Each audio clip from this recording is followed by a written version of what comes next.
Hello, guys. My name is Omrik, and firstly, I want to thank Tech and Target for giving us all the real-time interview experiences that help students like us a lot in understanding different topics that might come.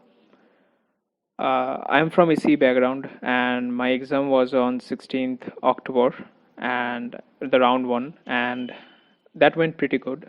I was able to solve most of the aptitudes and seven automata fixed questions. So I was selected for Gen C next, but I was only able to solve two medium questions there. So I was again sent back to for the Gen C interview. So that happened on 22nd of November. So the interview went like this. He first came and said hi. So I said, "Hello, good afternoon, sir." So he said, "Very good afternoon. Please share your CV." So I shared it, and it took him about around 2 minutes. And then he asked me, "Introduce yourself." So I introduced myself with all my academics, the languages I know, and other interests and extracurricular activities, and also certain leading roles that I have been playing during my college days. So he said, "Okay, that's great," and then asked me what is diode. So I told him the definition and the applications.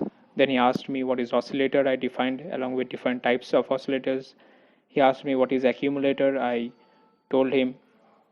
Then he asked me about application of 8085 microprocessor and how many bits of data can be stored in the accumulator. So I told him. And then he asked me what is entropy. Uh, Generally, it is from thermodynamics, but I saw this question coming in different interviews, so I prepared, but I only prepared for the definition. So I told the definition, and then he asked me, "Can you derive a formula for that?" So I told him that I cannot recall at this moment. Then he asked me about stack pointers. I told him. He asked me about full duplex and half duplex communication and difference between them. So I gave the difference completely. And then he asked me what are the two important types of mobile communication. So I said GSM and CDMA. He asked me the full forms and he asked me to describe them. Then he asked me which one is better, and I said CDMA is better. He asked me then why India still uses GSM. So that answer I wasn't aware of. So I had to tell him that I don't know at this moment, sir. So he told me, "Okay, tell me why do we use optical fibers?" I told him. He asked me its applications. I gave him the applications in the automobile industry, in defense, and in internet communication. Then he asked me what is its use in medical line. Now, I knew that it is used in medical line, but I wasn't aware of any specific examples. So I had to tell him that I am not aware of any specific example. And then he said that it's all right, try to solve this.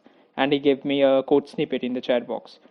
Now, the code snippet was on C++, although I have never mentioned C++ neither in my CV nor in my introduce yourself section, but still he gave me C++. It was on pointers, and I never used C++, so I didn't know the syntaxes, and probably that went wrong. Although he didn't tell me that it is wrong or something, but I was pretty sure that it was wrong.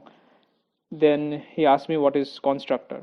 I told him. Then he asked me what is destructor. I told him that as well. And then he asked me to show implementation of destructors. Once again, destructors are not used in Java, which I knew. It is generally used in C++. So I told him that, sir, I never used C++. I'm only aware of Java, and I have only used Java for OOP. Then he again asked me which languages do I know. So I told him C, Java, data structure, and basics of SQL. Then he asked me to write a code on leap year. So I wrote the code, which he at first he failed to understand. So I again explained my entire code with an example of present year. Then he said, "Okay, okay, fine." And then he asked me about functions and why do we use them. So I told him.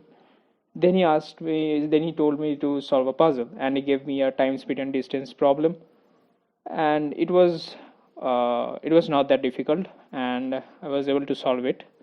Then he asked me, "Okay, right, what is database and how is it advantageous to us?" So I gave him the answer, and then he asked me about DDL and DML. I gave the answer with examples, and then he asked me to write a query to select all unique records from a table. It is a quite common query for interview rounds.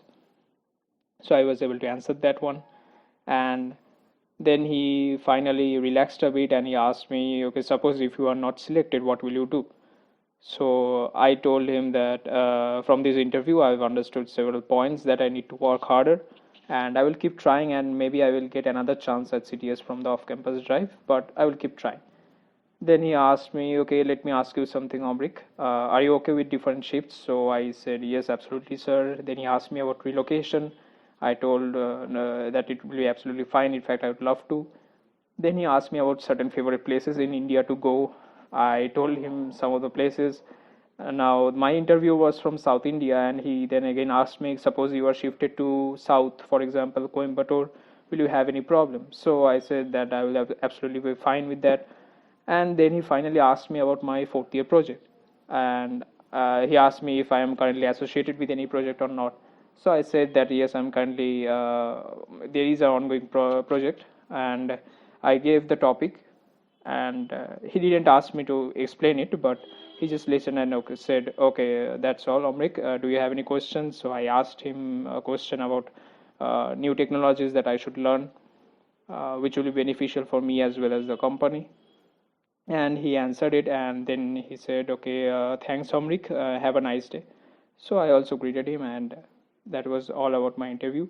Now, this interview was the number of questions were a bit many, according to me, but all the students who came back from next experienced same sort of interview with so many questions. So that is all about my interview experience. Thank you.